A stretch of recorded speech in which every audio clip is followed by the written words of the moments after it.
Ahora sí ya. No, porque es que ya estoy dado y ahorita me sale otra vez de que no estoy autorizado. Listo. Muy buenas tardes. Buenas tardes, chicos.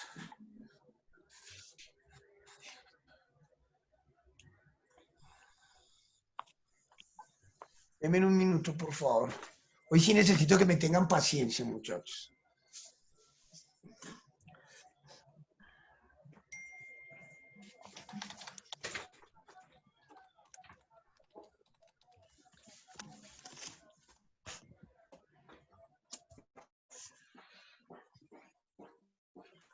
Ajá, no sabía. Ay, qué chido, escuchando un cigarrito. Ya, ese es mi crack.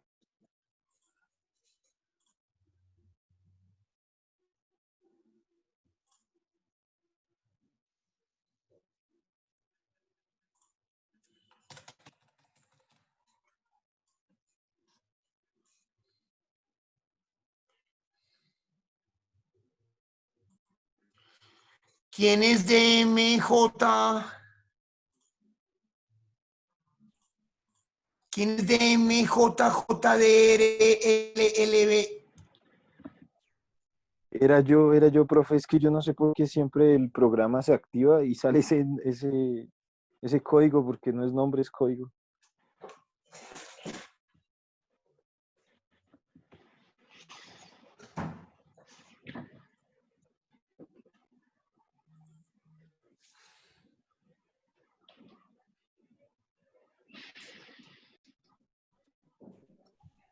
Dios, profesor, buenas tardes. Buenas tardes. Profe, si vio la pregunta que de pronto le generé WhatsApp.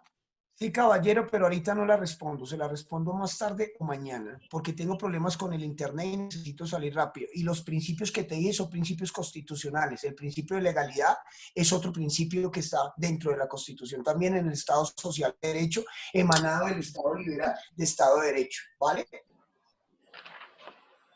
Sí, señor. Listo, papá. Si quieren, me llaman más tarde y hablamos al respecto, pero ahora quiero... Dios santo, ¿por qué hoy me está fallando esto?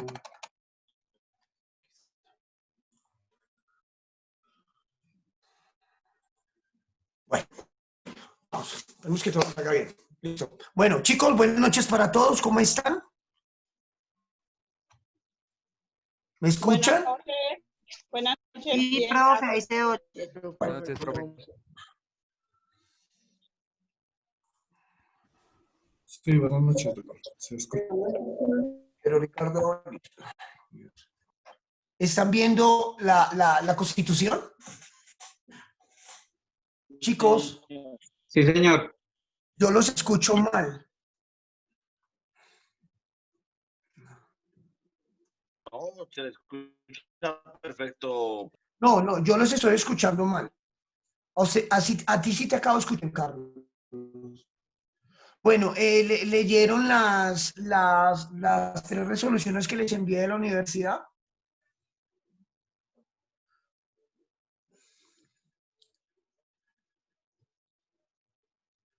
¿Aló? Profesor, yo pues por la calle no tuve como internet, entonces no Bueno. las pude ver en el celular, pero lo busqué en la plataforma y la plataforma no está A colgado, mí me ¿cierto lo que no? enviaron al chat del grupo de profesores que para que lo compartiéramos con ustedes. Pero en la plataforma no sé. No las busqué y no estaban, entonces yo no las he podido leer todavía hasta ahorita que acabé de llegar a mi casa.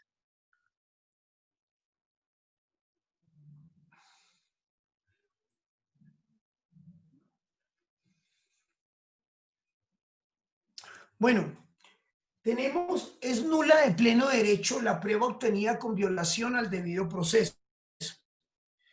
El día de mañana que ustedes estén en la clase de teoría general teoría general del proceso en penal o penal general o penal especial, obviamente algún profesor, que los que hay ahorita de penales son personas muy preparadas, muy versadas en el tema, quizá les vayan a colocar a leer la teoría del árbol ponzoñoso o del árbol envenenado. Yo les coloqué a leer esa teoría simplemente para que tuvieran en cuenta que en el inciso final del artículo 29, cuando nos hablan del debido proceso, nos dicen que, perdónenme, que es nula de pleno derecho la prueba obtenida con violación al debido proceso. Si ustedes se dan cuenta que según la teoría que leyeron, cuando yo obtengo una prueba de manera ilegal, me puede contaminar la otra prueba que he obtenido de manera legal. Por lo tanto, esa prueba no puede ser presentada dentro del proceso penal oral, dentro del juicio oral, porque obviamente sería rechazada de una. Un ejemplo, recopilan una prueba, sacamos del árbol ponzoñoso, y no cumplen con todos los requisitos o los protocolos exigidos para la recolección de pruebas. Un ejemplo, el rótulo que tiene que ir sobre la prueba, la cadena de custodia que tiene que ir referenciada dentro de ese rótulo de esa prueba que fue obtenida. Obviamente la prueba se cae. Si una de las partes, siempre lo doy eso como sugerencia, siempre que ustedes estén dentro de un proceso, el día que ya estén litigando, para los que se van a dedicar al litigio, siempre tienen que ver cómo fue obtenida la prueba y cómo ha sido valorada la prueba y quién ha tenido la prueba desde el momento que se recopiló, que se obtuvo esa prueba, hasta el momento de la presentación, ¿ya? Porque en el momento de la presentación, obviamente cuando se está en el juicio oral, ¿ya? Porque en una etapa es el descubrimiento de pruebas, ¿ya? Tanto de la defensa como la Fiscalía General de la Nación. Entonces, cuando están descubriendo ese material probatorio, hay algunas pruebas que ya salen, porque obviamente ya sean como hechos ciertos, hechos notorios, y es un acuerdo entre las partes. Entonces, ¿qué pasa? La Fiscalía muestra sus pruebas que tiene para que también estas pruebas lleguen y sean presentadas a la contraparte, para que la contraparte también pueda estudiarlas, analizarlas y todo. Obviamente, el juez de la República no va a tener contacto con ella hasta la audiencia de juicio oral, porque si el juez tiene contacto con esas pruebas, él se contamina. Él solamente valora la prueba a partir del juicio oral, antes no. Y por eso cuando se va a destapar o se va a entregar ese acervo probatorio dentro del proceso, ahí es en el momento donde se debe mirar si se cumplieron con todos los requisitos exigidos para recopilación de esa prueba. Entonces miren que nada menos el artículo 29 en su último inciso, como les decía, es nula de pleno derecho. Siempre se debe cumplir ¿con qué? Al obtener la prueba con el debido proceso. Ayer les decía, si alguien ingresa a mi casa sin una orden de allanamiento, autoridad competente para hacer el allanamiento, obviamente esas pruebas son ¿qué? Son nulas, porque no están dentro de ¿qué? Dentro del debido proceso como tal. Después tenemos, ¿les quedó claro lo del árbol ponzoñoso o alguna pregunta respecto a eso, chicos? Está claro, profe. Clarito, clarito, Está profe. claro. Profe, Señor Dumas, Señor, dime, ¿quién me habló? Ya, espera un momento, señor Dumas, ¿quién me habló?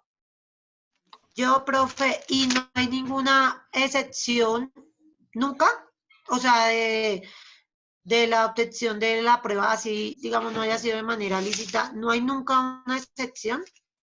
Le pregunto algo. ¿Qué estamos leyendo, Vivi?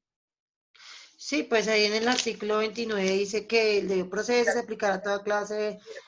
Déjame llevarlo, déjame llevarte, no te aceleres. ¿Qué es ese artículo 29 que estamos leyendo? El debido proceso. El debido proceso es un qué. Pues, profe, que pues obviamente yo entiendo que todas las pruebas pues que sean deben de ser obtenidas. Vivi, quítate de la cabecita la prueba. El debido proceso es un derecho ¿qué? Dentro de la Constitución política. ¿Es un derecho qué?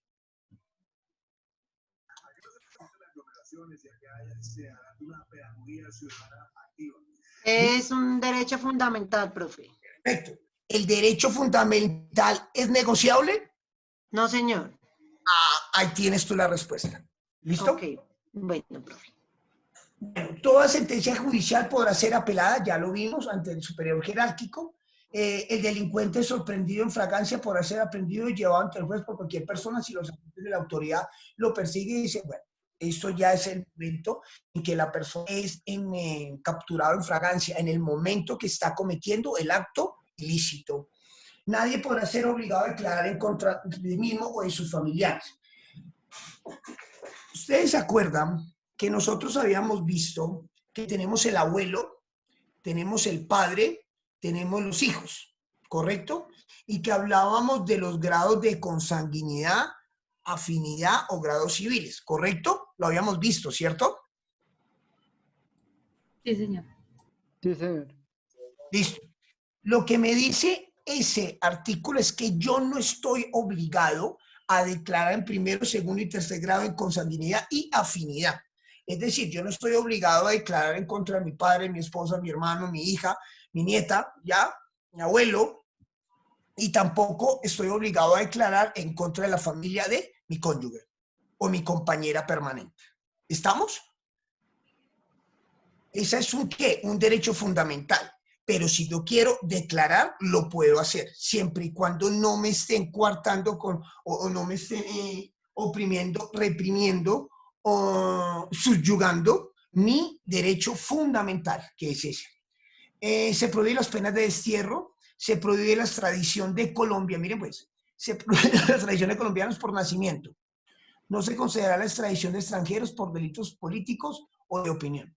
Los colombianos que hayan cometido delitos en el exterior, considerados como tales en la legislación nacional, serán procesados y juzgados ¿en qué? En Colombia. ¿Eso qué pasa ahí con ese artículo? ¿Quién me quiere hablar al respecto?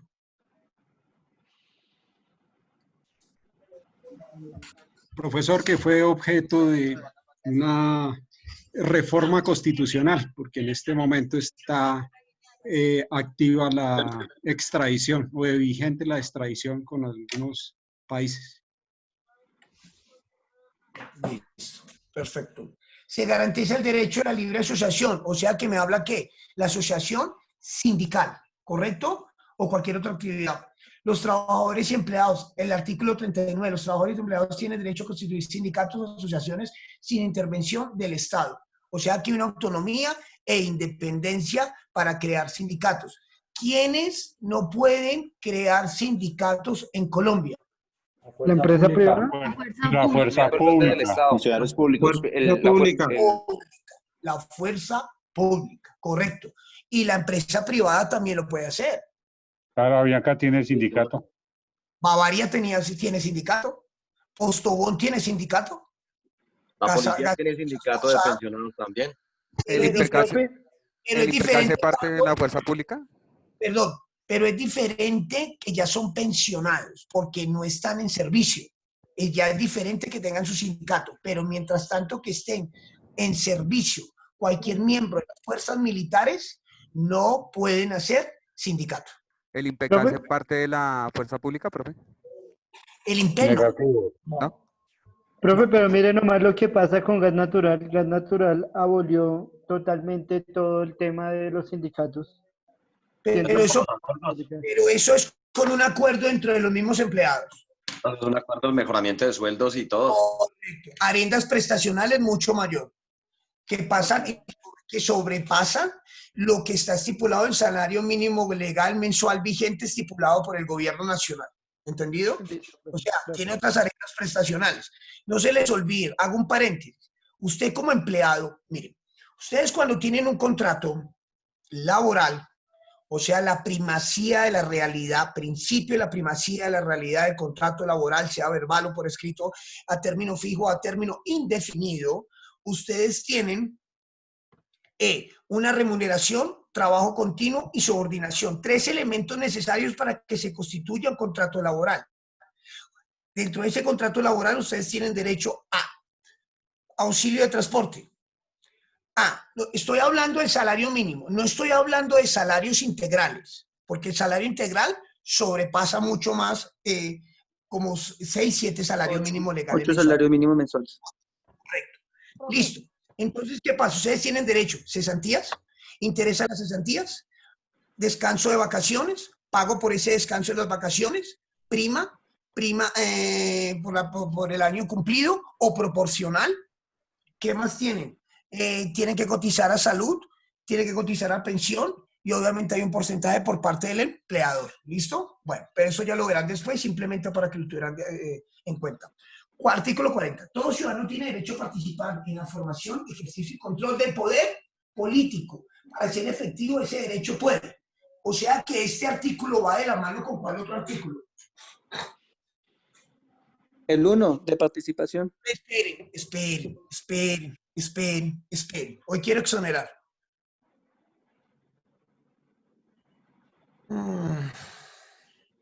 ¿Puedo hacer una pregunta? No. ¿Quién? Deme un minuto. Un minutico, por favor. Señor Dumar, dígame. No, espere, antes de seguir. Hago un paréntesis. Señor Dumar, deme una explicación breve a sus compañeros sobre el árbol ponzoñoso, pero en un minuto, mejor dicho. A ver, le digo, eso es fácil y con un ejemplo todos lo van a entender. Cuando yo le echo a un vaso de agua que me voy a tomar una gota de agua del río Bogotá, queda infectada el agua que me voy a tomar. Es exactamente lo que pasa con la prueba. Muy buena la metáfora del símil, pero quiero que sea más preciso, señor Dumas. Si me lo hace bien, lo exonero. Bueno, toda prueba debe ser recaudada en debida forma, debe guardar su cadena de custodia, debe guardar toda la reglamentación necesaria. Para recolectar la prueba debe haber una autoridad competente que autorice la recolección de esa prueba.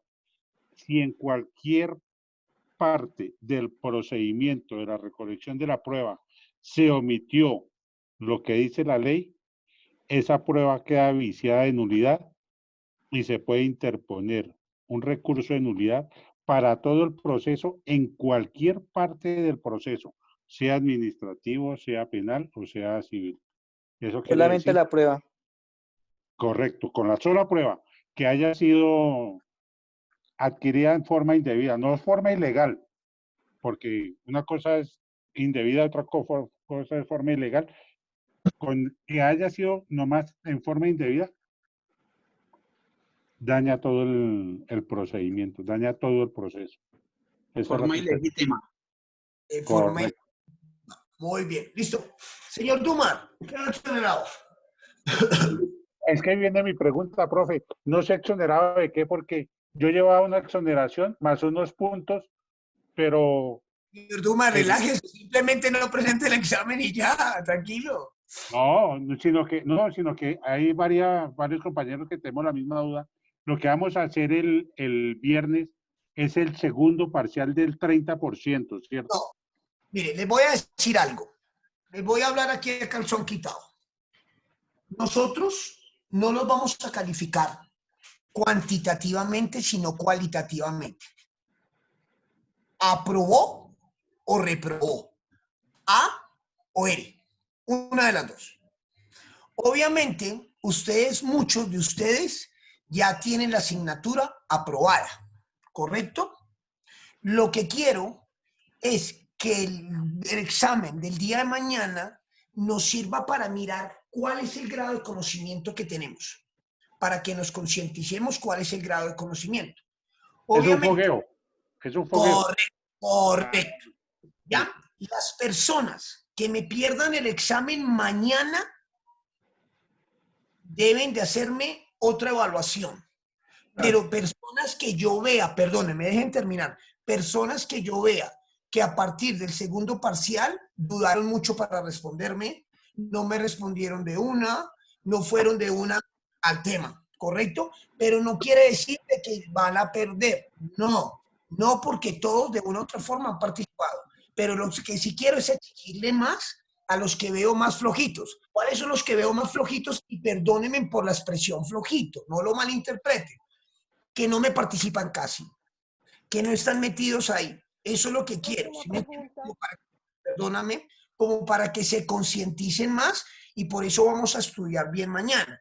Yo estoy seguro que mañana nadie lo va a perder. La nota más bajita de mañana va a ser 3.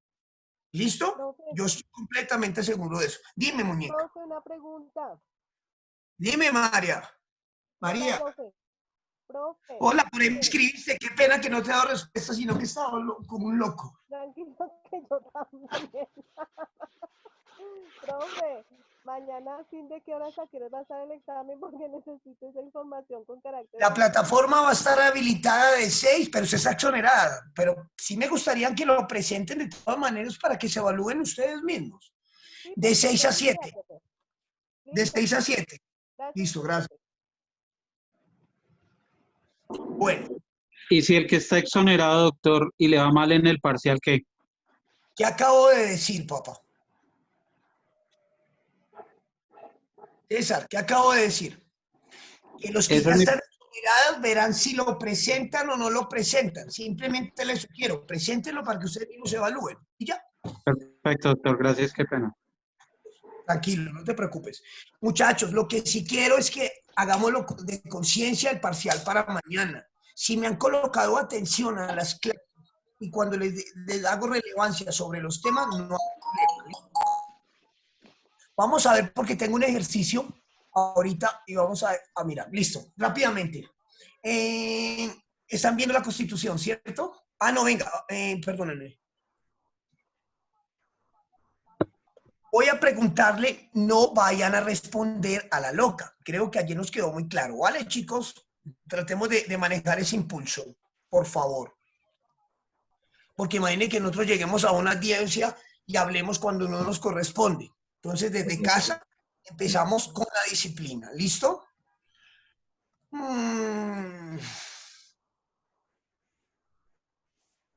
Sorangi, no.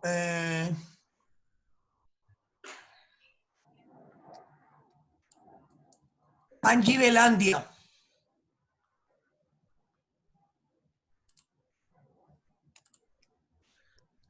Angie Velandia. Aló, profe. Aló. ¿Está en clase o está en la calle? Profe, estoy acá conduciendo, qué pena, yo le escribí. Lo que pasa es que me acabo de salir un caso de un accidente de tránsito, un señor que fallece en vía pública y me estoy desplazando hacia allá, voy conduciendo. Listo, nada, olvídalo. Ya, no te preocupes, tranquila. Vale. Carlos, tu opinión. Señor. Usted no está exonerado, ¿cierto? No, señor. Nómbreme los 2 artículos que están relacionados con el artículo 40. El artículo 1 de la Constitución. ¿Por qué? Porque me relaciona con, me da el derecho de ser elegido y participar en las votaciones. ¿Eso se llama qué? El derecho de participación. ¿Y qué más? Y de votar. Elegir Eso ¿Y eso es qué? ¿Una qué?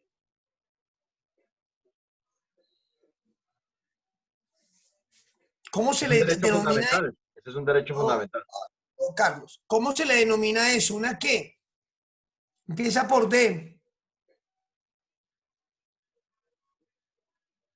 No me alcen la mano. Carlos, el artículo 1 me dice que es que Colombia es un estado, Colombia es una república. Un estado social de derecho. Colombia es una república ¿qué? Unitaria. ¿Y qué sigue ahí? ¿Cuál es la palabra que sigue ahí, Carlos? Organizada y unitaria, centralizada. No.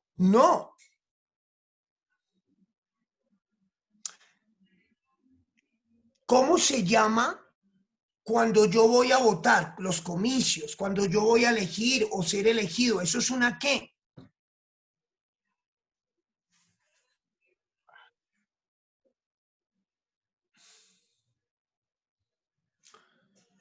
No, me perdí. Listo, papá. Y yo sé que ahorita va a decir, pero claro, yo lo sabía. A ver. Es participativo y pluralista. Casi, hermano, casi. Juan Cárdenas. Autónoma. No, tampoco. Juan Sebastián, si ya están exonerados, me dicen, no, profesor, estoy exonerado, ¿vale? Profe, es que acabo de llegar a la casa y estoy desistiendo en este momento. Joan Zamudio. Profe, yo no estoy exonerado. Joan Zamudio, ¿no está exonerado? No, no estoy exonerado, profe. Joan, la misma pregunta. Sería democrática. Si ves, Carlos, democrático. No me hable descentralizado porque la pierde. No me hable descentralizado. Descentralizado no, democrático. Democrática y participativa. Por lo tanto, el artículo 40 se me conecta con el artículo 258 que me habla sobre el voto popular y se me conecta con el artículo primero, correcto, de la Constitución Política. Colombia es una república unitaria, participativa y pluralista, ¿ya? Entonces miren que aquí entra también ¿qué?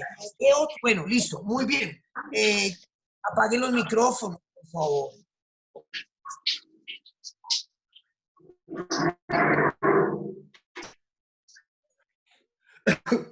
Kelly, ¿estás ahí? Sí, señor. Kelly, estás tomando apunte de los que están exonerados, ¿cierto? Sí, señor. Perfecto, muñeca. Gracias. Otra pregunta. Sino que es que, profe, tengo una inquietud. Ahorita me las preguntas. No, ¿listo? es que es antes de que sigamos. Es que Joan Zamudio me acaba de decir, él acaba de decir que no está exonerado, pero él estaba exonerado desde la vez pasada del foro. Entonces no entiendo el por qué dice que no. No sé si yo estoy equivocada. Pues que yo tengo conocimiento que él no está exonerado, sino que tenía un punto adicional a un parcial, pero exonerado totalmente no. Bueno, eso lo cuadramos internamente. ¿Listo? Jonathan Julián Vanegas. Sí, señor, buenas noches. ¿Está exonerado? No, señor. El artículo 40 me dice, todo ciudadano tiene derecho a participar en la conformación, ejercicio y control del poder político. ¿Qué otro artículo va de la mano con ese? Control del poder político. Control de poder político.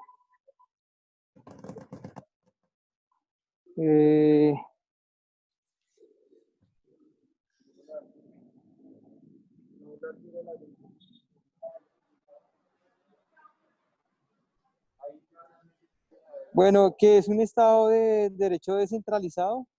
No, no es. Daniela Peña.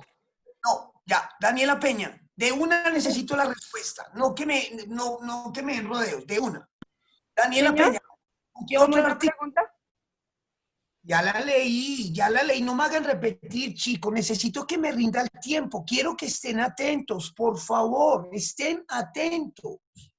Dani, te estoy preguntando. Me dicen en el artículo 40 que yo puedo ejercer control de poder político. ¿Ese control de poder político emana de qué artículo también? Del 103, los mecanismos de participación. Mecanismos de participación ciudadana. Si vieron de una, Jonathan, 103 y ya. Listo, Daniela, está exonerada. Gracias, profe. Vamos a hacer un ejercicio para ganar tiempo. Sí, lo vamos a hacer así. A las 7 de la noche, ¿correcto? Vamos a hacer un taller.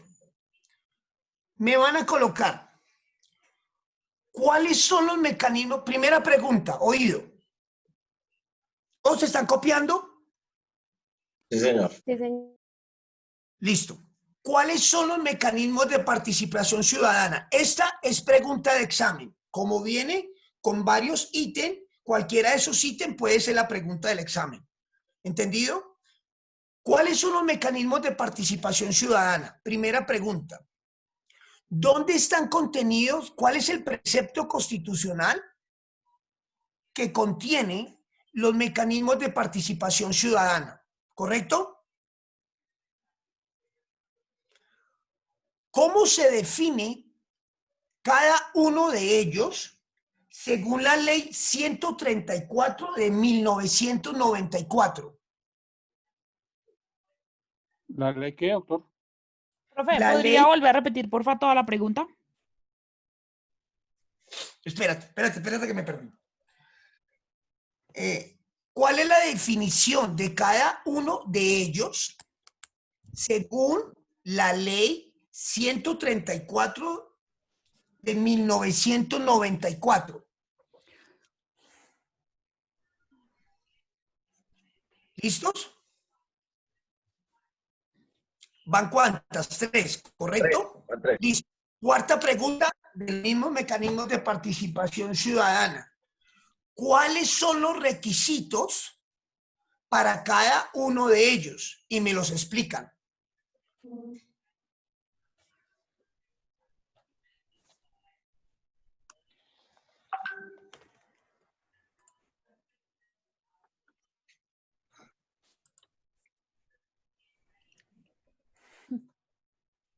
¿Estamos? Sí, señor. Correcto. Eso es todo. Y las respuestas la tienen en la ley, en la Constitución y en los videos que les coloqué en la plataforma. ¿Entendido? Sí, señor. Listo. Cosa que mañana hacemos el examen de 6 a 7 y aclaramos las dudas de los mecanismos de participación ciudadana de 7 a 8 o de 7 a 7:50. Cosa que yo el lunes, martes y miércoles solamente me dedique a los órganos del Estado, a la estructura del Estado como tal. ¿Entendido? Y así ya hemos evacuado todo el contenido programático que les sea asignado o que leí, o que está colgado en la plataforma y que le leí al inicio de la clase. ¿Están de acuerdo? Correcto. Estas Sí, preguntas señor. no se van a enviar a ningún lado, ni se va a hacer Nada, señor Dumas, nada. Simplemente es para que esas preguntas, como las están desarrollando, de una vez las están estudiando para el parcial de mañana, porque de ahí van a salir 2 preguntas. Se las voy a colocar así. Mañana el parcial van a ser 5 preguntas y de las 5 salen 2 de ahí. ¿Estamos? Sí, profe. Sí, señor. Sí, señor. Mire cómo se las estoy colocando de fácil. Mire cómo se las estoy colocando de fácil para que mañana no me vaya a llevar yo sorpresas. Porque ustedes no saben lo que representa para mí que ustedes pierdan un examen. Me confronta a mí mismo. Entonces, por eso les digo, les coloco 2 de esas 4. Y otras 3 al azar de todo lo que hemos visto hasta el momento. Que ya las Entonces, dijo también por el camino. eso sí, señor Dumas, por ahí las dije por el camino, porque son las más elementales. ¿Están de acuerdo todos? De acuerdo. Sí, señor. ¿Están animados? Listo. Sí, señor. Listo, entonces, a partir de las 7 lo empezamos. Bueno, veamos. Entonces tenemos, todo ciudadano tiene derecho a participar de la conformación, ejercicio y control del poder político para ejercicio efectivo de este derecho.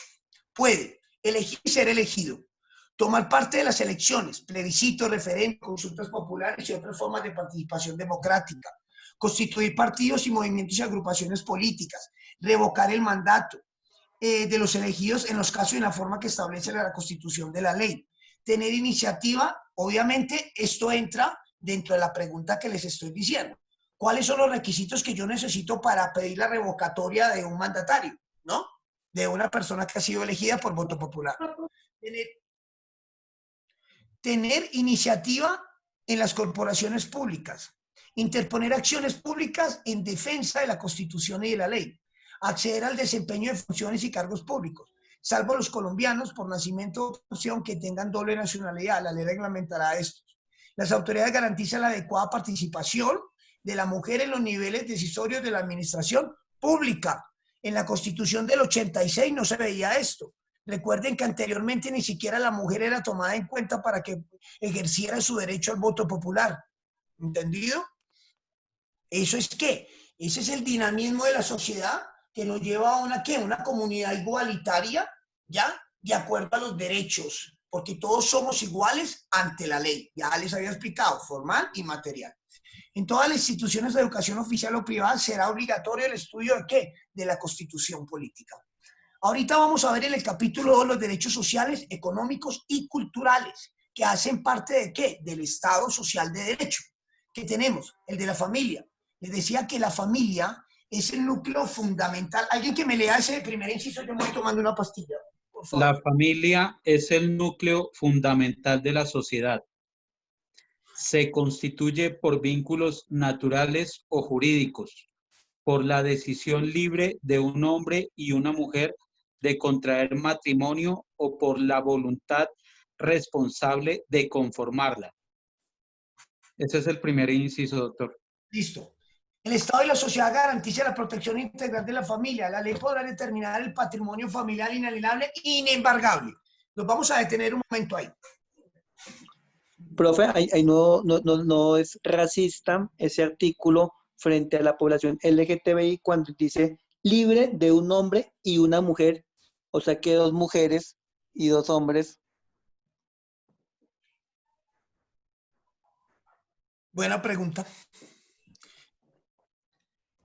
La familia en como de la sociedad se constituye por vínculos naturales o jurídicos, por la decisión libre de un matrimonio y una mujer de contraer matrimonio. En Colombia está reconocido el matrimonio entre personas del mismo sexo. No. Ah, ya. Los derechos patrimoniales de ellos sí están autorizados. Pero No. ellos constituyen sus Los derechos Los derechos patrimoniales sí. Sí, los Profe. derechos patrimoniales sí. Dime, María, por favor. Ellos constituyen formalizan sus relaciones como pareja con una escritura pública ante un notario público. Correcto. ¿Ya? Gracias, Entonces, a ti, María. Entonces solamente se le reconocen derechos patrimoniales, pero no pueden contraer matrimonio. ¿Ante quién? Ante la iglesia, porque la iglesia no reconoce el matrimonio como tal. La palabra matrimonio me lleva ¿a qué? Esa palabra matrimonio me lleva a un vínculo. No hablemos de la parte del contrato, porque es que matrimonio es un contrato. Una sociedad conyugal es un contrato. Es un contrato en los cuales hay derechos y hay deberes. Pero la palabra matrimonio viene de dónde?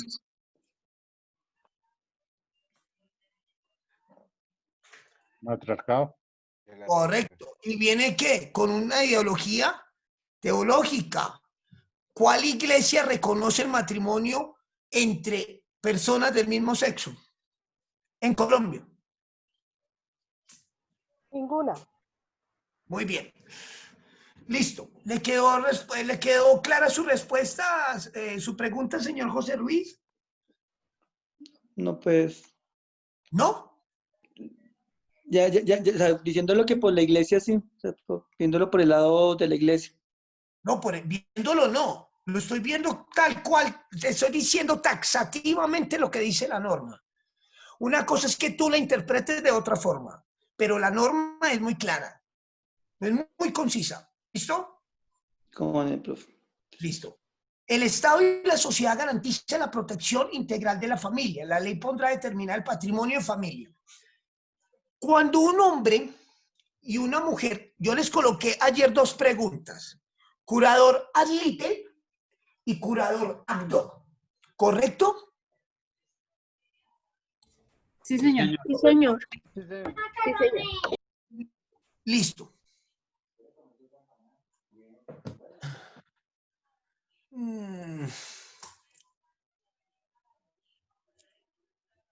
Michael. Buenas noches, profesor. Listo. ¿Qué es un curador ad hoc y ad litem? Si me lo responde bien, está exonerado. Profe, un curador ad hoc es una figura jurídica y es utilizada especialmente en las personas que se vayan a casar y tengan hijos menores. ¿Qué? Bajo una potestad o obligaciones, profesor. No, Michael, eso no es. Como que no hiciste la tarea. La próxima vez dígame, no hice la tarea. Estefanía.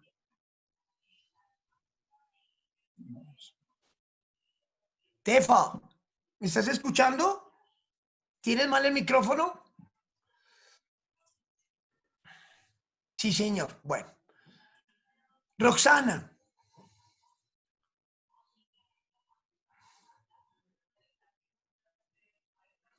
Roxana.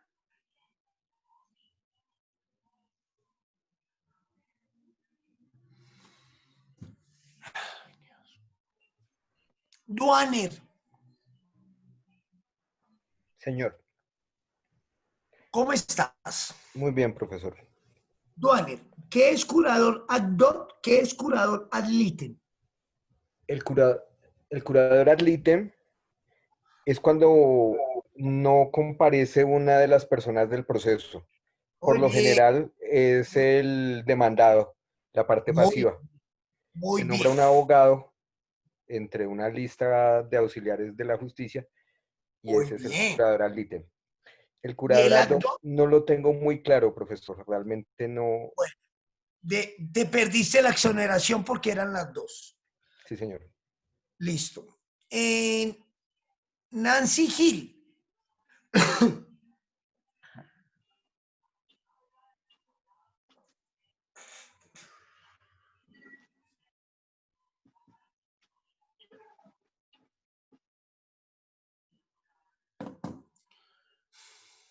Juan Diego.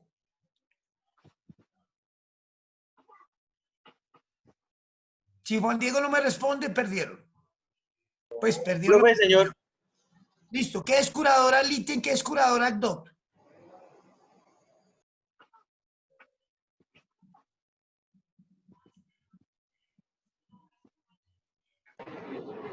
No, profe, no sé.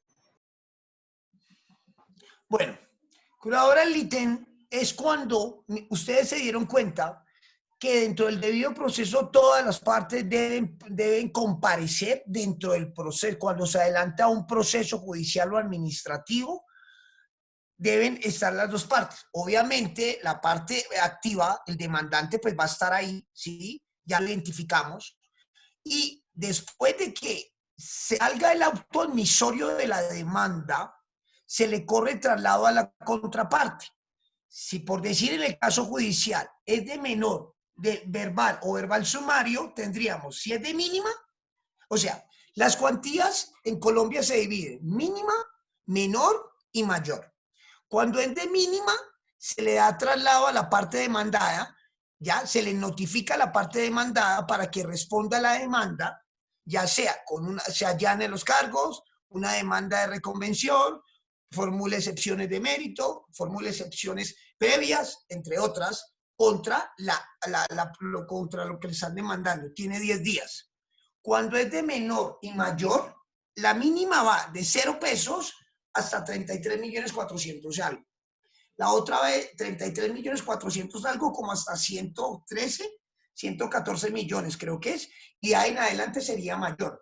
Cuando es de menor y mayor, se le corre traslado a la contraparte 20 días para que responda.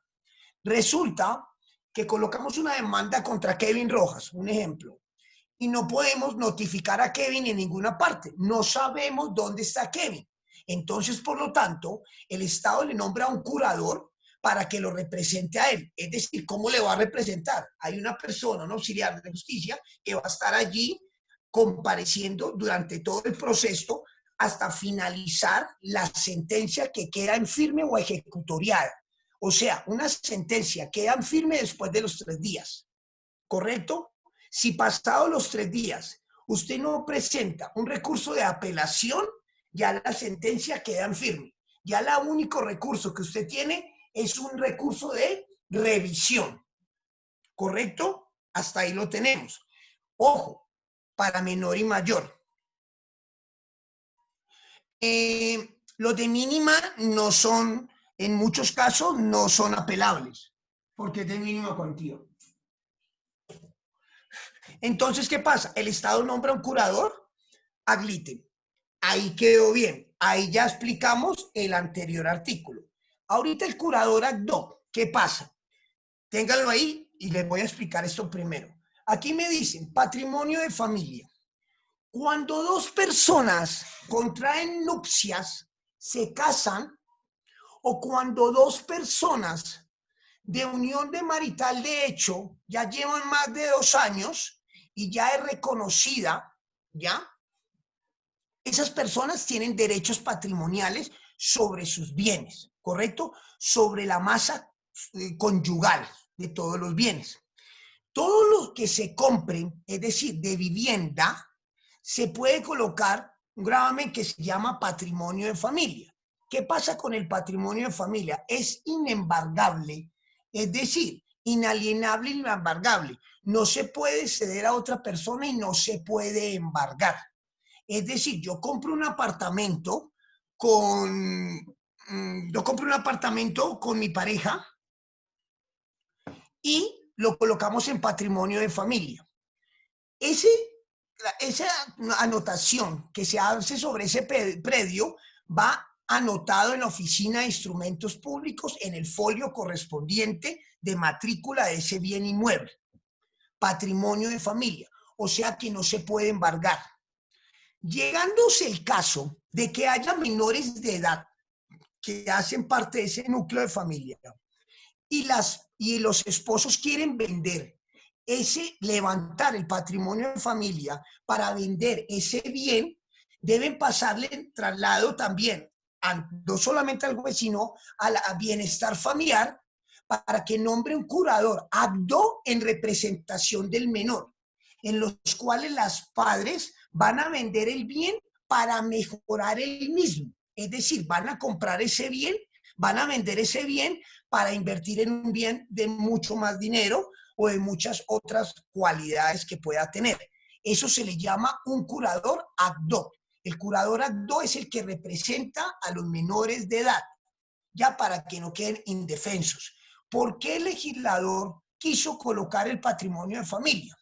Porque resulta que anteriormente, inclusive ahora, cualquiera de los cónyuges puede disponer de los bienes, siempre y cuando no esté con la anotación de patrimonio de familia.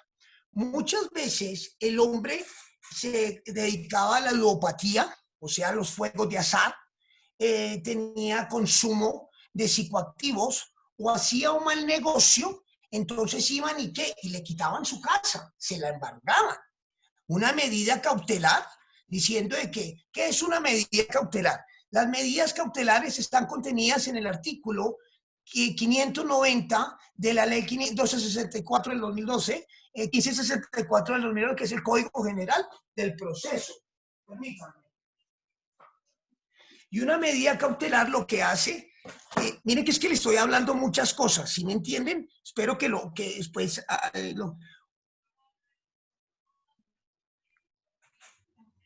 la medida cautelar, cuando yo la solicite, debe tener boni iuris y penícula in mora. El boni iuris es apariencia del buen derecho y penícula in mora es peligro en la mora. Es decir, cuando yo voy a pedir una medida cautelar para embargar o secuestrar un bien, sea mueble o inmueble, yo debo tener, ¿qué? Apariencia del buen derecho. Es decir, que yo estoy legitimado en la causa para ejercer ese derecho y que tengo unas pruebas, ¿ya? Y penículo in mora es que peligro en la mora, que mientras tanto que se decide en la sentencia judicial, esa persona se puede insolventar o puede hacer una simulación de venta o puede hacer una simulación de un embargo de alimentos, porque tengan bien que los créditos en Colombia tienen unos grados y las obligaciones. Por decir, el crédito, una hipoteca es lo más seguro que hay, ¿ya? Una hipoteca la puede desplazar, ¿qué? Una demanda de alimentos, una demanda laboral, son las únicas que pueden desplazar una hipoteca. Entonces, yo puedo tener el bien y como se demora un año, entonces le digo a Julanito, venga, hagamos un documento en los cuales usted me compró el bien y hacemos una simulación. ¿Ustedes se imaginan cuánto se demora para demostrar esa simulación? Entonces, ¿qué pasa con la medida cautelar? Lo que se hace es que la medida cautelar es un instrumento jurídico que me permite el artículo 590 del Código General del Proceso, ¿para qué? Amarrar el bien, hasta que no se falle ya en la sentencia. Obviamente usted debe pagar unas cauciones, debe pagar unas pólizas dentro de todo eso. Bueno, más o menos es eso. Entonces, ¿qué pasa? Por eso se hizo el patrimonio de familia, para evitar eso, que la familia quedara desprotegida sin su casa, sin su hogar. ¿Entendido? Por eso es patrimonio de familia. Si ustedes tienen bienes, esta es mi sugerencia, muy humildemente. Hoy te amo, te quiero, y mañana hay muchas familias que se matan entre sí, no se quieren ver. Entonces, es mejor, hoy te amo, pero lo mío es mío y lo tuyo es tuyo. Después de que nos casemos, las cosas sí son de los dos. Entonces, les recomiendo que hagan capitulaciones. ¿Listo? Ese es mi concepto. Entonces, patrimonio de familia es que es un instrumento jurídico que se coloca sobre un bien inmueble para proteger, perdónenme, para proteger. Momento, por favor. Para proteger. María, cuéntame. Profe, eso es con los bienes habidos dentro del matrimonio, porque los bienes habidos del matrimonio también entran. Claro, si usted no hace capitulaciones, todo lo que tenga entra dentro de la masa patrimonial de la sociedad conyugal. Todo. Excepto las herencias. Perdónenme, déjenme terminar. Excepto las donaciones, las herencias y los juegos de lotería que usted haya ganado. Pero los gananciales que tenga a partir de eso sí entran dentro de las dentro de la masa conyugal. Por eso, cuando ustedes tienen una capitulación y tienen un bien y ya lo van a vender, quieren hacer un negocio y ya tienen el vínculo conformado, entonces ustedes deben colocar subrogación en el momento que van a volver a adquirir el otro bien, sabiendo de que el bien que tenía lo vendieron para comprar otro y estaba una subrogación de la otra derivada de una capitulación, para que así no entre dentro de la masa patrimonial de la sociedad conyugal. ¿Entendido? Pero ustedes, si no hacen capitulaciones, todo lo que tenía entra dentro, a partir de que firman, ya sea escritura pública o después de que ya el cura les da la bendición y todo eso, y ya está registrado, y ya ante registraduría de Estado Civil, ya todos los bienes entran ahí. ¿Listo? Ahí les dije una cantidad de temas que yo creo que ya los llevo a investigar mucho más. Y el patrimonio de familia, ¿les quedó claro? Sí, señor. Sí. A mí sí. ¿A alguien no le quedó claro el patrimonio de familia? Profe, de pronto, ¿cómo hago para, digamos, tengo el apartamento ahorita, ¿cómo hago para que se dé ese patrimonio familiar? ¿A dónde tengo que acudir? Escritura pública de una o la oficina de instrumentos públicos, inscribe la escritura, escribe el gravamen del patrimonio de familia. Eso es todo. Profesor, una inquietud. Carlos Uceda. Dame, Carlos. El curador ad litem se ejerce de manera gratuita, según lo señala el Código General del Proceso. El curador ad hoc, ¿quién lo paga? Eso es parte de auxiliares de la justicia también. Y obviamente ese sí tiene una tarifa y la establece, la debe consignar una parte dentro de los gastos del proceso y el juez lo asigna. De las costas procesales. De las costas procesales, sí. ¿Listo? ¿Estamos? Gracias. Profe, tengo una pregunta. Profe, una pregunta. Y yo sé que aquí le salen muchas preguntas a todos. Yo sé que esto es, pero entonces, déjenme, yo termino aquí y ya empecemos el taller y mañana respondo esas preguntas. ¿Les parece, chicos? Sí, señor. Bueno, sí, señor. Respondo esas dos. Dime, la señorita que acaba de hablar. Profe, Giovanna Romero. Mi pregunta es, cuando se constituye unión marital de hecho y ya se cumple el término, ¿para que también le aplica todo lo del patrimonio de familia? Debe estar reconocido después de 2 años. Usted adquiere derechos patrimoniales en la unión marital de hecho después de 2 años. A no ser que, obviamente, unión marital de hecho. Y si usted la va a reconocer cuando va a iniciar con otra persona, pues se casa o no. Ya sea por iglesia o ya sea ante notario público, patrimonio civil. ¿Listo? ¿Quién más tenía otra pregunta? Profe, yo, por ejemplo, un menor de edad, cuando ya se disuelve una sociedad marital, o sea, un hijo menor de edad puede pelear es que no sé cómo explicarme, o sea, puede... No, para nada. El hijo menor de edad solamente tiene derecho en el momento de ¿qué? De la sucesión. La sucesión se divide ¿qué? Mitad legitimaria cuarta de mejoras y... Espere, tengo la masa, la divido en el 50, que es la mitad legitimaria, y la cuarta, no, ya es mitad legitimaria y cuarta de mejoras, la mitad de mejoras, porque se cambió eso el año antepasado. Ah, ok. Listo, profe, muchas gracias. Es que ya tiene derecho, ya, pero ya cuando los papás se divorcian, el hijo, antes miran los hijos a ver qué es usted con el hijo, venga, pásemelo para acá, pero no es que le toque nada al patrimonio, ¿entendido? Listo, profe, gracias.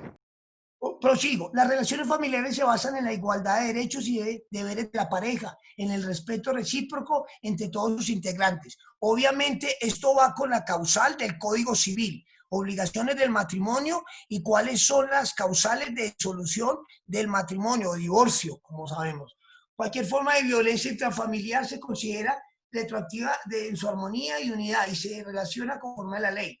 Ya el maltrato intrafamiliar anteriormente tenía que colocarse una querella, ahorita no, ahorita se puede iniciar de oficio.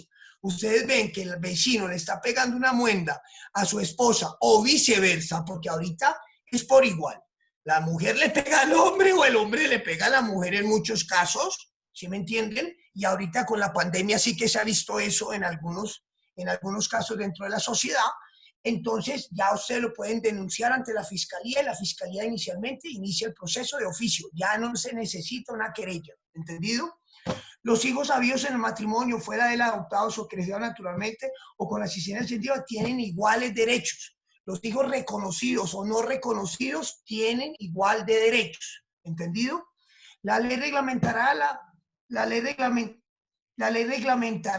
la progenitura responsable. La pareja tiene derechos a decidir libre y responsablemente el número de sus hijos, pues obviamente. La forma del matrimonio tiene que tener, ¿qué? Edad y capacidad. Obviamente, si una persona que tiene 17 años se puede casar. Sí, señor. ¿Seguro? Sí. ¿A dónde dice eso? Pero con el permiso de los padres. Señor. Con el permiso de los padres. Se puede emancipar, que es distinto. Perdóneme, es una nulidad. Eso da pie para una nulidad, pero hay nulidades absolutas y hay nulidades relativas. ¿Cuál es la unidad relativa? Una persona menor de 18 años no se puede casar, siempre y cuando tenga que autorización de sus padres o ya haya cumplido la mayoría de edad. Y resulta que perdónenme en un momento, no me interrumpan, por favor, no sé quién me está hablando. Un momento. La persona que se va a casar y tiene cierta edad, por decir, le faltan 2 meses para cumplir la mayoría de edad, eso es una nulidad relativa, porque realmente ya falta muy poco para que se pueda subsanar. ¿Listo? Tengan eso muy presente. Ahorita sí le respondo. ¿Quién me preguntó? Oh, profe, yo. Dime, Mario. Es que estoy en la tercera pantalla y no sé qué me hablas. Perdóneme, pero es que me salen todas las preguntas. Profe, ¿y cuando está emancipada una persona? Bueno, ya es diferente la emancipación, ¿no? Ya eso ya está regulado, ¿por quién? Por el Código Civil, la emancipación. ¿Listo? Listo, ¿qué más? ¿Qué más nos falta? Los efectos civiles de forma del matrimonio cesarán por el divorcio con las reglas civiles. También trae efectos civiles las sentencias de nulidad de los matrimonios religiosos dictadas por la autoridad de la religión religiosa. ¿Yo puedo pedir la nulidad de mi matrimonio por la iglesia? Sí. Anteriormente tenían que ir hasta la Rota Romana y todo el cuento. No, ahorita lo hace la arquidiócesis de aquí mismo y hace, siempre y cuando me cumplan con los requisitos estipulados dentro del derecho canónico. ¿Entendido? Sí, señor. Entendido. También tendrán efectos civiles las sentencias. Listo. La ley determinará lo relativo al estado civil de las personas y los consignantes de derechos y deberes. Este artículo da para muchas dudas, Ahí les he hablado de una cantidad de cosas que obviamente eso lo van a ver a más profundidad en las otras clases. Si no lo ven en profundidad, pues me buscan y yo les explico nuevamente y les doy material para que tengan. ¿Listo? ¿Estamos? Pero sí me tenía que explicárselo dentro de este artículo. ¿Estamos, caballeros? Estamos. Y las damas también. Sí, señor. Perdón. Todos están de acuerdo. A veces me enredan, hombre. Bueno. Sí, profe. ¿Les gustó la clase o alguna inconformidad, José Ruiz? ¿Alguna inconformidad, papá? Pues, profe, no es inconformidad, sino que sigo leyendo el artículo 42, porque es el tema que centramos la clase, y miro dos cosas. Dice, la familia es el núcleo fundamental de la sociedad, hay un punto, o sea, termina la idea. Luego dice, se constituye por vínculos naturales, o sea, unión marital de hecho, o jurídicos. Luego dice, por decisión libre de un hombre y una mujer de contraer matrimonio o por la voluntad responsable de confirmarla. O sea que dos LGTBI del mismo sexo no No está podrían... reconocido en Colombia, José. Eso no está reconocido Increíble, en ¿no? Colombia. Ahí ya lo tenías que ir a colocar una demanda por inconstitucionalidad ante la Corte Constitucional. O sea que ahí ya tienes un instrumento jurídico para que empieces tus primeros pinitos como abogado, ¿vale? Sí, profesor, eso estaba pensando. Gracias, profe. De una. Uno cuando está en primero quiere hacer una cantidad de cosas y me parece genial. Y si eso se lleva a consolidar, a ejecutar, muy bien. Listo, chicos, empezamos entonces con el taller. ¿Les quedó claro el taller? Estamos preparados para mañana, ¿listo? Sí, señor. Listo, profe. Señor. Sí, profe. Dale, pues.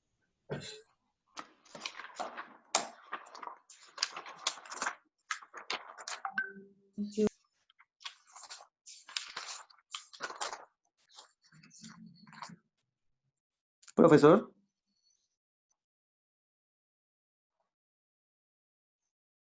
Cuéntame. Esos principios como la buena fe, la concurrencia, ¿sí son principios constitucionales o son principios de otro tipo? Qué pena, pero yo ayer le leí el principio de la buena fe. Todo el mundo No, se no. presume inocente en Colombia hasta que me demuestren lo contrario. Principio de buena fe. Y está contenido en los derechos fundamentales. O sea, que es un principio. ¿Listo? No. Sí, señor. Gracias.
Bueno, chicos, entonces para mañana, 6 en punto, está la plataforma habilitada para el examen. ¿Listo? Yo sé que les va a ir muy bien. Hagan bien ese taller, que ahí ya tienen 2 preguntas. ¿Listo, chicos? Listo, profe. Listo, profe, Sí, señor. gracias. Profe. Bueno, Abrazo. gracias, profe. Listo, Vale, profe. profe, chao. gracias. No, profe, lindo. Listo, Profe, gracias. Buenas tardes, que descanse. Gracias. Buenas noches, profe.